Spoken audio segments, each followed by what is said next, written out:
So, what did we talk about last week? Anybody remember?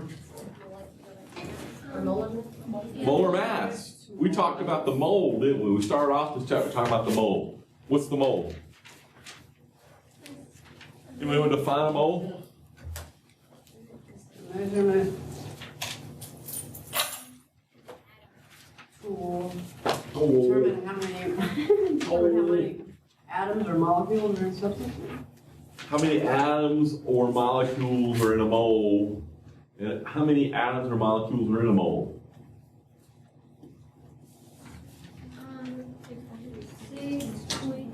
6.02 times 10 to the 23rd atoms or molecules are in a mole. Right? Now, what else did we talk about? We talked about molar mass, right? And we said molar mass is our way of scaling. The mole is our scaling factor to go from talking about atoms and molecules up to talking about usable quantity, grams. And when you look at the periodic table, those numbers are on there, are in atomic mass units, but if you have 1 mole of anything, you have that mass in grams, right? So we talked about how to calculate the molar mass for various substances, and then we converted from moles to grams, right? Or grams back to moles, we can do that. And that's going to be important on Wednesday for chapter 7 when we talk about how to use the mole with an equation. So the other missing piece that we have to do today is to talk about chemical reactions and what to do with them and what they are, what do they mean, how to read them and all that kind of stuff. So, chemical equation. A chemical equation is a lot like a mathematical equation, okay? Like saying 1 plus 1 equals 2. Chemical equations look very much like that, except we have formulas that we learned in last chapter, right? Ionic and covalent or molecular compounds react to form new ionic or molecular compounds. Now, when you have a chemical reaction, you must have a new substance formed. That is a definition of a chemical reaction, basically. When something reacts, a new substance is formed on a product, as a product, okay? And the formulas for the products are different than the reactants. And this picture up here has an example of a chemical reaction. Anybody ever seen bright, shiny nails? Brand new nails? Right? You get Lowe's, buy a box of nails. They look like this, don't they? What happens when you leave them sitting outside? They rust. They look like the ones on the right-hand side, don't they? Has a chemical reaction occurred? Yes. How do you know a chemical reaction has occurred? Physical change. Physical change does not necessarily imply chemical reaction, though. Because I can melt ice and make liquid water. Has a chemical reaction occurred? No, the formula is still H2O, isn't it? Yeah. Between ice and water. So, what are the cues here that a chemical reaction has occurred? What do you see? What looks different about it? Does it have a permanent color change? Yeah. Yes.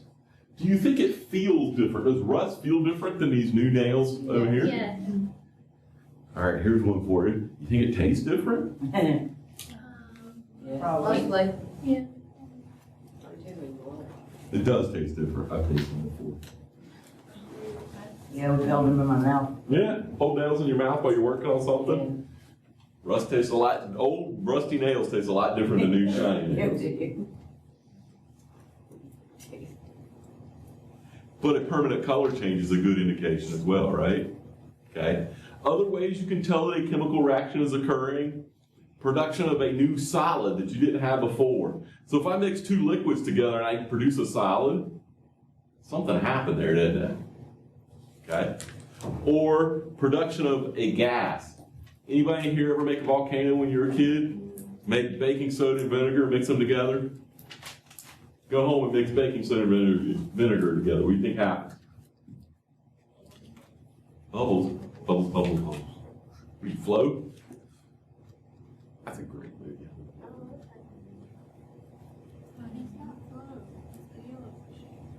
There's a float. It's not. No, it's the yellow. Yeah, it's a weird, crazy one. What's her name? Flo's the starfish that talks to herself. Flo's a starfish. It's been a while since I've seen It was on TV. it. Somebody tell me the name of the one that talks to bubbles.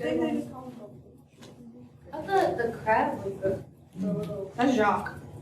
He's not the one with bubbles? No. He's the one with like the yellow. Is he the one that like didn't like dirt? Yeah. Yeah. All right, she's gonna find it on phone. All right.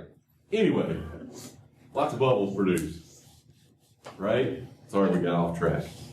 When you mix baking soda and vinegar together, it bubbles profusely. That's a good word too, profusely.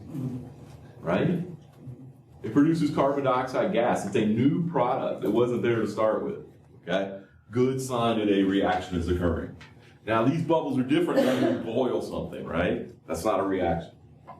So, let's look up here on the board. Here we have lava, right, from a volcano. And when the lava, welcome, hits the air, the carbon, who is it? I don't know, I'm trying to get the Wi-Fi. Oh, the Wi-Fi sucks here. When the lava hits air, what happens? The carbon in the lava reacts with oxygen and makes carbon dioxide gas. Okay, let's look at this. Can everybody see this reaction up here? On the left-hand side, we have reactants, and on the right-hand side, we have products. They are separated with an arrow right here, okay? We're going to show this reaction again in just a second. So, when you write a chemical equation, here are the components that go into writing a chemical equation. You have to have the reactants and the products. Reactants go on the left-hand side, products go on the right-hand side, and they are separated with an arrow. If you have multiple reactants or multiple products, they are separated with plus signs, like down here, reactant plus reactant, product plus product. 1 plus 1, here we go, 1 plus 1 equals 0.5 plus 1.5. Okay? Name was Bubbles. You looked it up? All right. Been a while. What else goes on there? The state of all the reactants and products. Solid, liquid, gas, and here's one we haven't talked about, aqueous. Aqueous means it is dissolved in water. Okay? And we're going to use all of these as we go on. So, that's just a summary of what was on the last slide. Here's our reaction again. I like to get some practice or show you guys how we use this. Here we have solid carbon. The plus sign is read as reacts with gaseous oxygen to produce gaseous carbon dioxide. Okay? Now the little delta over the arrow means that it takes heat to put it in. So maybe I should have read it like this. Solid carbon reacts with gaseous oxygen in the presence of heat to produce carbon dioxide gas. Okay? Now other things that you might see here besides this delta, which means heat, you might see some symbols here like PT. PT stands for platinum. Why do you think you might want to put a PT right here instead of a delta? What do you think that would mean if I had a PT right here? You might?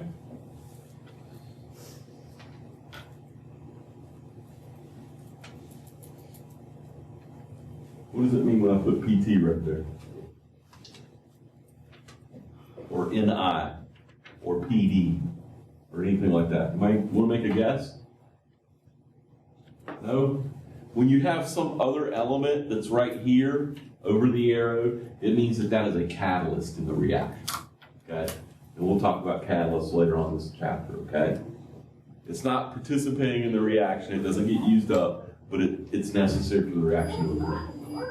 Okay?